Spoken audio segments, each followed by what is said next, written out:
Assalamualaikum warahmatullahi wabarakatuh. Kami dari kelompok 3 akan menjelaskan tentang tarjamah antara teori, seni, dan praktik. Kelompok kami terdiri dari saya sendiri, Surya Anissa, Andin Fatur Rahman, dan Muhammad Arifandi Roshidi. Baiklah, pertama-tama saya akan menjelaskan apa itu teori. Menurut Linggi, teori adalah sekumpulan proposisi yang saling berkaitan dengan logis untuk memberikan penjelasan mengenai sejumlah fenomena. Nah, di pengertian ini ada 3 kata kunci, yaitu proposisi, logis, dan fenomena. Proposisi adalah rencana atau usulan dari seseorang tentang suatu bidang. Kemudian, logis itu adalah sesuatu yang bisa difikirkan dan diselesaikan. Yang terakhir adalah fenomena. Fenomena adalah sesuatu yang dapat dilihat oleh panca indera. Baiklah, selanjutnya ada prinsip-prinsip teori yang harus dipenuhi. Jika prinsip-prinsip ini tidak dipenuhi, maka suatu teori tidak akan muncul. Prinsip yang pertama adalah theoretical, yaitu orang yang mengemukakan suatu teori. Kemudian yang kedua adalah teori itu sendiri, atau sebuah pernyataan berdasarkan prinsip-prinsip yang berteori. Nah, di dalam pembelajaran penerjemahan itu ada beberapa teori yang terkenal.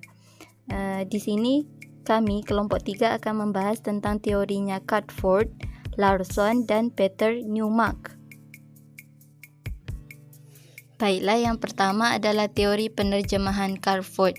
Crawford menggagaskan ada 2 teori, yaitu teori kesepadanan dan teori pergeseran. Teori kesepadanan ini dibagi menjadi 2, yaitu padanan tekstual dan kesejajaran formal. Dalam bukunya A Linguistic Theory of Translation mengatakan bahwa padanan tekstual atau textual equivalence itu adalah a textual translation equivalent then it's any target language form text operation of text which is observed to be the equivalent of a given sought language from text or portion of text. Terjemahannya, padanan tekstual adalah bagian dari teks bahasa sasaran, teks maupun bagian dari teks yang dianggap memiliki pesan yang sama dengan teks bahasa sumber. Sebagai contoh, where are you going? Diartikan, kamu mau kemana? Nah, di sana ada kesepadanan tekstual atau struktur kata, walaupun tidak diterjemahkan secara per kata, tapi terjemahan dalam bahasa sasaran itu bisa difahami. Kemudian pembagian kedua dari teori kesepadanan adalah kesejajaran formal, yaitu formal correspondence.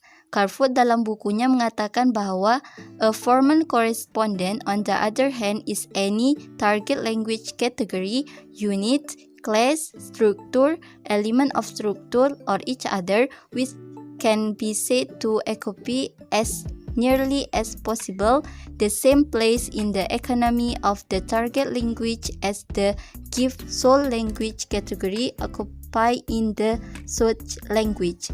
Artinya, kesejajaran formal adalah bila salah satu kategori dalam bahasa sasaran, yaitu sama ada dari unitnya, kelas katanya, strukturnya, atau unsur struktur, menepati posisi yang sama seperti yang ditempati kategori sejenis dalam bahasa sumber.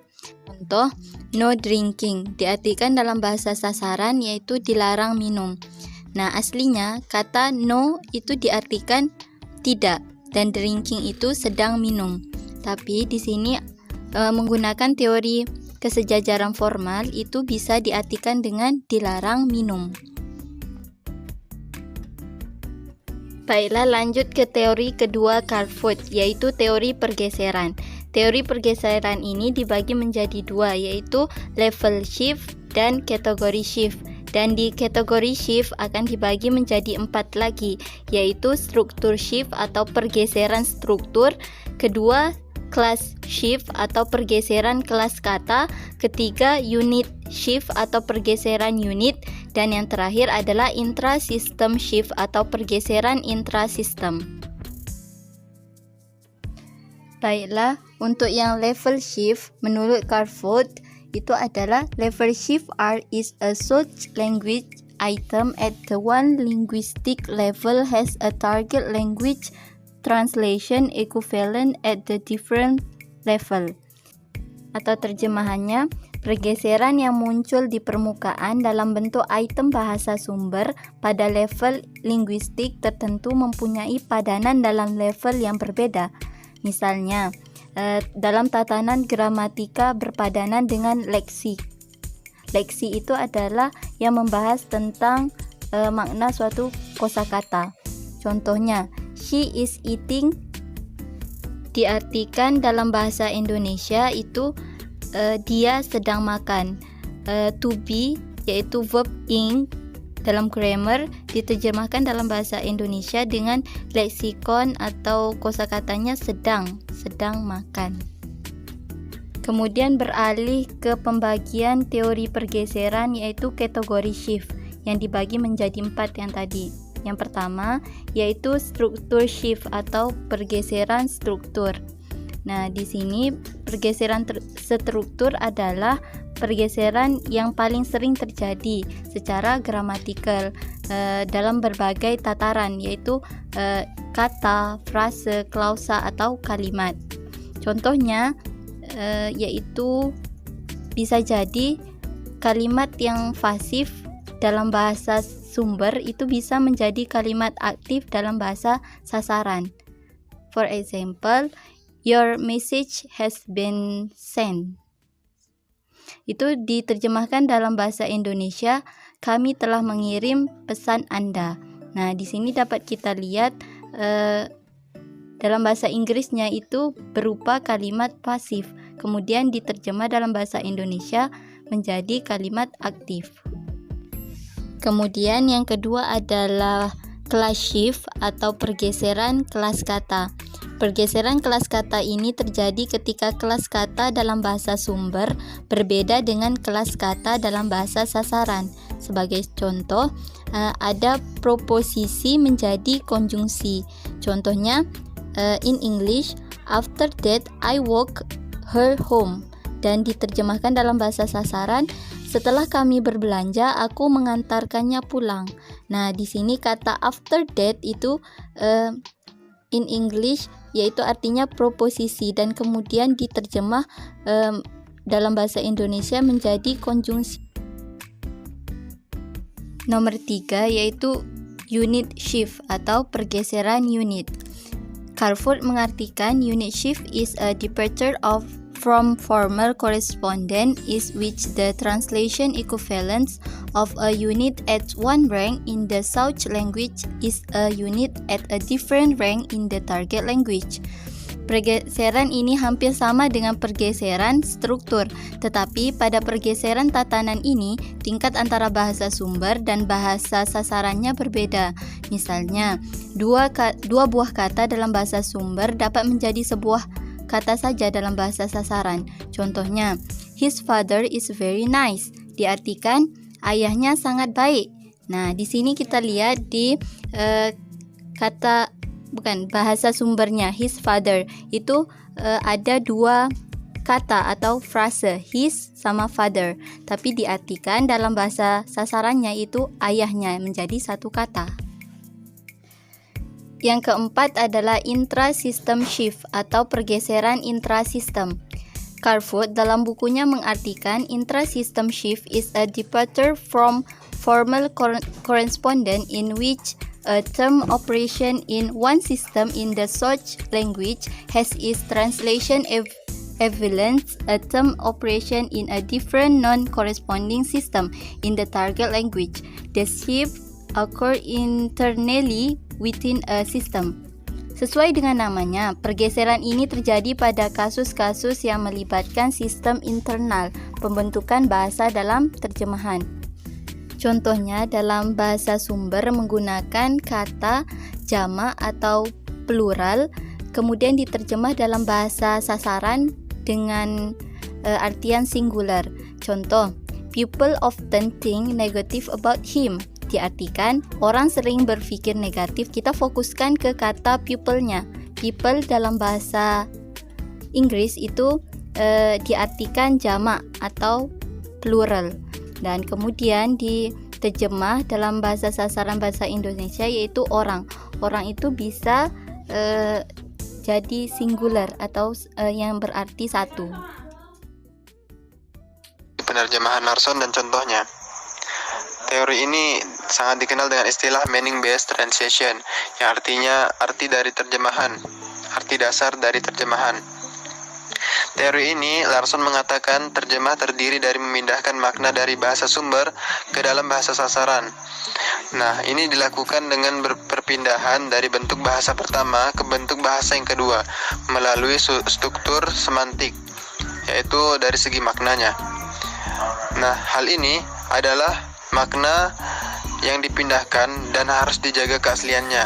Jadi dalam teori ini, dia lebih menitik beratkan untuk menjaga keaslian maknanya dan harus dijaga maknanya. Hanya saja bentuknya saja yang berubah. Nah, dalam teori ini, Larson mempunyai beberapa hal yang ditekankan dalam masalah penerjemahan. Yang pertama, penerjemahan merupakan pengalihan makna dari bahasa sumber ke bahasa penerima. Yang kedua, pengalihan makna dilakukan dari bentuk bahasa pertama ke bentuk bahasa kedua dengan memperhatikan struktur semantik. Nah, di sini yang dimaksud yaitu menerjemahkan bahasa tanpa merubah isi maknanya, akan tetapi hanya merubah bentuknya saja. Jadi yang diubah cuma bentuknya saja, bukan dari segi maknanya. Yang ketiga, maknalah yang dialihkan dan harus tetap dipertahankan. Hal ini menunjukkan bahwa dalam menerjemah, keakuratan makna dapat tersampaikan dari bahasa aslinya kepada bahasa yang dituju. Jadi maknanya itu dapat tersampai dari bahasa aslinya. Yang keempat, hanya bentuk yang dapat diubah. Jadi maknanya tidak bentuknya saja yang diubah. Larson said, translation consists of transferring the meaning of the source language into the receptor language. This is done by going from the form of the first language to the form of a second language by way of semantic structure. It is meaning which is being transferred and must be held consistent. Only the form changes. Berikutnya yaitu adalah unsur-unsur penerjemahan dalam teori Larson. Larson memberikan pernyataan seperti berikut. Translation then consists of studying the lexion, grammatical structure, communication situation, and cultural context of the source language text, analyzing it in order to determine its meaning, and then reconstruction this same meaning use the lexion and grammatical structure which are appropriate in the receptor language and its cultural context. Larson lebih jauh menyatakan bahwa penerjemahan juga meliputi kajian pada bidang leksikal, struktur gramatikal, situasi komunikasi, dan konteks budaya dari teks bahasa sumber. Penerjemah harus mengkaji atau menguasai bidang leksikal atau makna, karena pokok dari penerjemahan adalah pengalihan makna dari bahasa sumber ke bahasa sasaran tanpa mengalami perubahan sedikit pun, baik makna semantik atau makna dinamis. Jadi, penerjemah harus menguasai betul makna-makna yang terkandung dalam teks bahasa sumbernya, yang harus dialihkan ke bahasa sasaran. Makna dalam bahasa sumber harus dipertahankan seutuhnya dan seakurat mungkin untuk menghindari diostri pada teks terjemahan yang berdampak negatif pada pembacanya. Karena pada pesan dan dalam teks, bahasa sumber tidak tersampaikan dengan utuh ke dalam teks terjemahan. Proses penerjemahan kalimat asli. I feel hurt my knee. Prosesnya yaitu tahap demi tahap dalam teori ini, yaitu yang pertama analisis leksikon. Cara menganalisinya yaitu yaitu pembicara. I sebagai pembicara, feel bergerak maju ke tanah tanpa bisa dikendalikan. N ada tambahan ide. Hurt perbuatan melukai orang dan atau diri sendiri. My milik pembicara. Kni sendi antara tulang paha dan tulang kering. Yang kedua, analisis struktur gramatikal. Dari analisis gramatikal diperoleh dengan hal-hal berikut. A. Kalimat ini kalimat majemuk, rapatan dalam jenis kalimat positif atau afirmasi. B. Kalimat ini untuk menceritakan kejadian pada masa lalu, karena kata feel adalah bentuk kata lampau dari fal. Yang ketiga, cara menganalisinya konteks situasi menggunakan pemahaman bahwa kalimat ini mungkin sekali diucapkan oleh seseorang kepada temannya.